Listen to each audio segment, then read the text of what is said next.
Eşrefoğlu Camii, Konya iline bağlı Beyşehir ilçesinde yer alan ve Selçuklu döneminin en güzel ahşap direkli camilerinden biri olarak kabul edilen önemli bir tarihi eserdir. Dış cephesiyle ziyaretçilerini hayran bırakan bu cami, taş işçiliği ve mimari detaylarıyla dikkat çeker.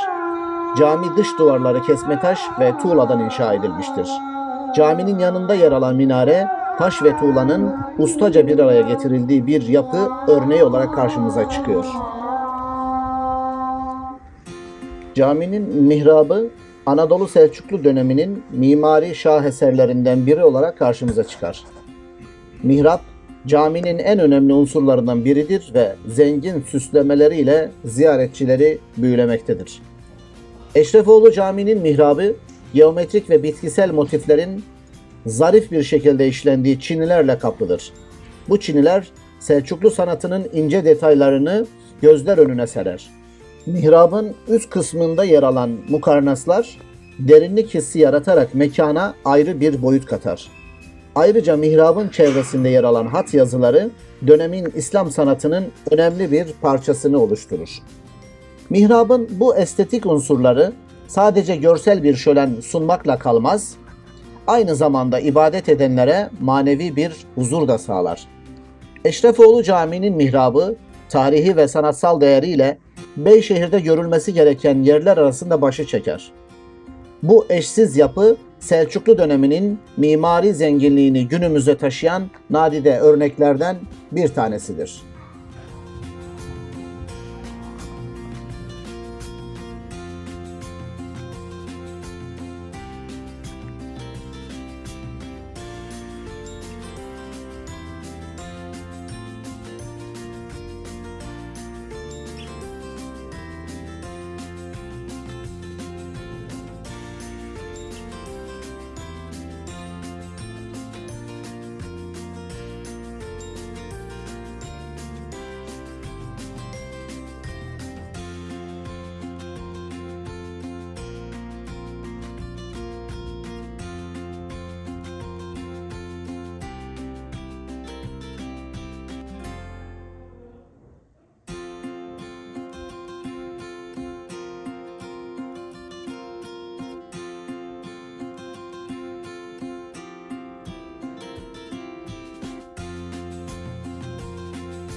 Şimdi bakın, herhangi bir kaynakta yer almayan bir bilgiyi paylaşmak istiyorum. Görüyorsunuz burada, bence elif şeklinde, sanki mihrabın etrafını lafzatullah'la çevirmişler. İşin açıkçası uzaktan baktığımız zaman bize böyle geliyor. Parmağımla da işaret etmeye çalışıyorum. Sanki hat sanatıyla lafzatullah yer alıyor. Tabi bu bakış açısı herhangi bir kaynakta yer almadığından bu sadece bizim gözümüze göre yorumladığımız bir açıklama olarak kabul edin lütfen.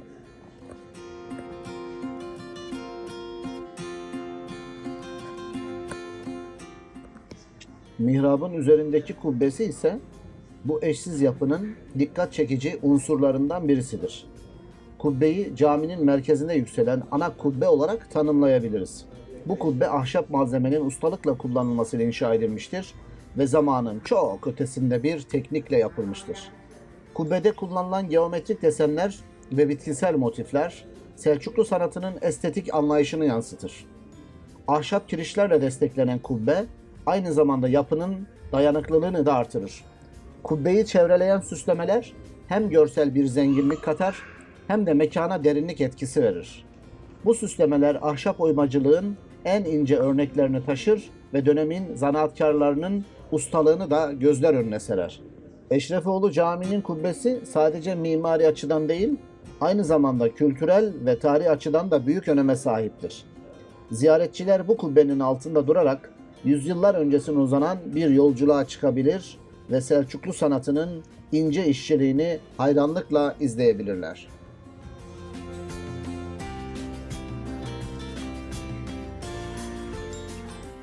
Caminin minberine gelince Selçuklu döneminin en etkileyici ahşap işçiliği örneklerinden birini sergileyen minberiyle ünlüdür.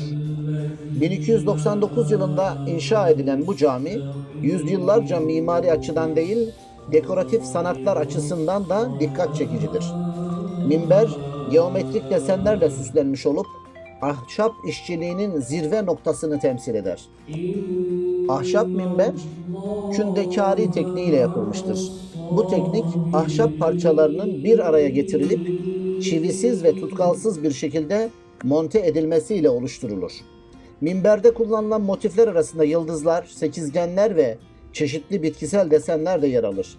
Bu motifler dönemin estetik anlayışını ve ustalığını burada da gözler önüne sermektedir. Minberin üzerindeki kitabeler Selçuklu sanatının yazı sanatına verdiği ehemmiyeti gösteriyor. Hat sanatının zarif örnekleri minberin hem estetik hem de tarihi değerini artırır. Eşrefoğlu Camii'nin minberi yalnızca bir ibadet mekanı unsuru olmaktan öte, geçmişin sanatsal mirasını günümüze taşıyan önemli bir eserdir.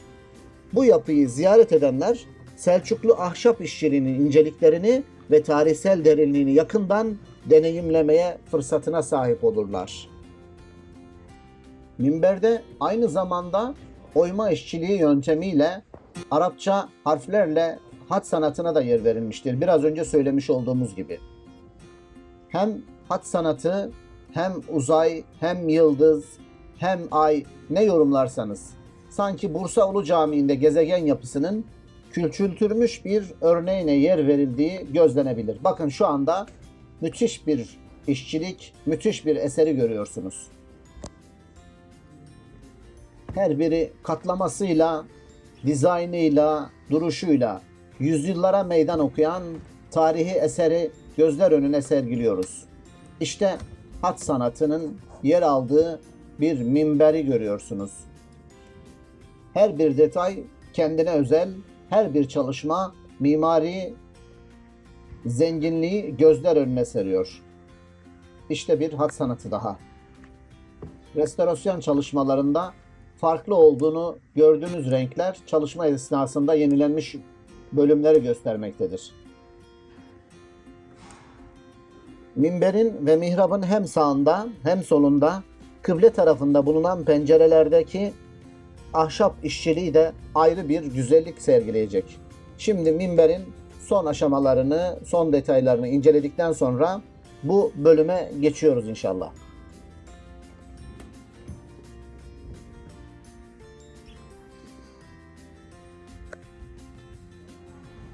Evet, dediğimiz gibi caminin pencerelerindeki ağaç işlemeler Selçuklu sanatının zarifliğini ve ustalığını gözler önüne seriyor. Ahşap işçiliğinde kullanılan geometrik desenler ve bitkisel motifler dönemin estetik anlayışını ve zanaatkarların becerisini yansıttığını da söylemiştik.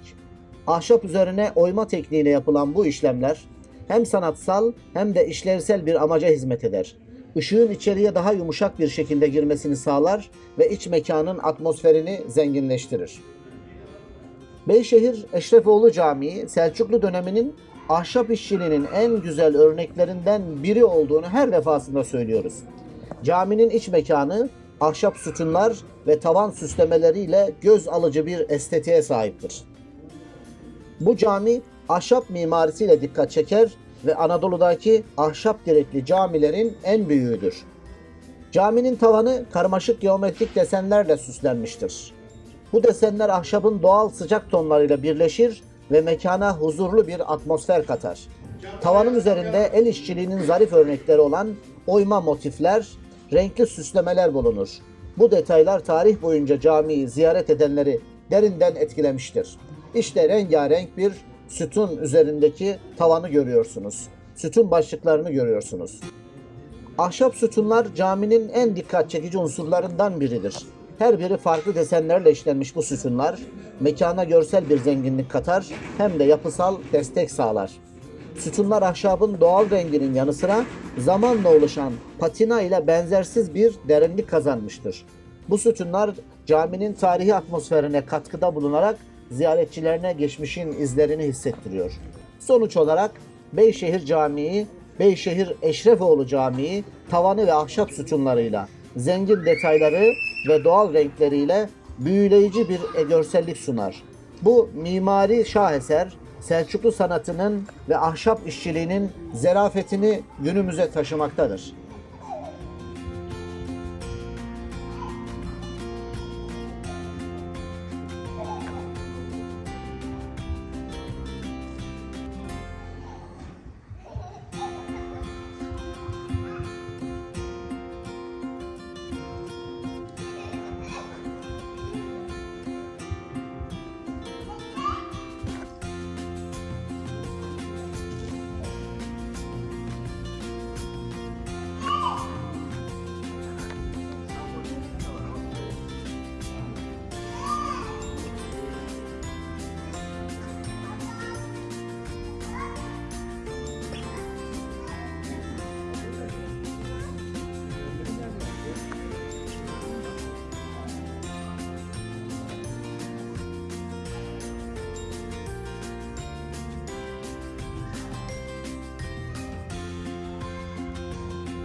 Eşrefoğlu Camii'nin altında yer alan Çilehane Odası ve diğer kanallar mimari ve tarihsel açıdan önemli unsurlardır.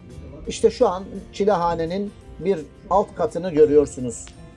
Çilehane Odası tasavvuf geleneğinin dervişlerin inziva ve ibadet için kullandığı alanlardır biliyorsunuz. Bu odalar sessiz ve sakin bir ortam sunarak manevi deneyimlerin yoğunlaşmasına olanak tanır. Diğer kanallar ise caminin ısıtma ve havalandırma sistemine katkı sağladığı düşünülmektedir. Caminin dikkat çekici başka bir özelliklerinden biri de ortasında yer alan ve kar kuyusu olarak da adlandırılan boşluktur. Bu boşluk caminin ahşap tavanından zeminine kadar açılmış bir şaft gibidir. Bu tasarımın birkaç işlevi vardır. Öncelikle kış aylarında bu boşluktan içeri düşen kar caminin serin ve nemli kalmasını sağlıyor. Kar içeride biriktikçe yaz aylarında eriyerek doğal bir serinlik kaynağı oluşturuyor. Aynı zamanda caminin iç mekanındaki havanın nemini de dengeleyerek ahşap yapıların korunmasına yardımcı oluyor. Bunun yanı sıra bu tür bir yapı caminin doğal aydınlatmasını da sağlıyor. Tavanın ortasında yer alan boşluk gün ışığının içeri girmesine izin vererek caminin iç mekanını aydınlatır. Bu özellikle elektrik öncesi dönemlerde oldukça önemli bir mimari çözümdür.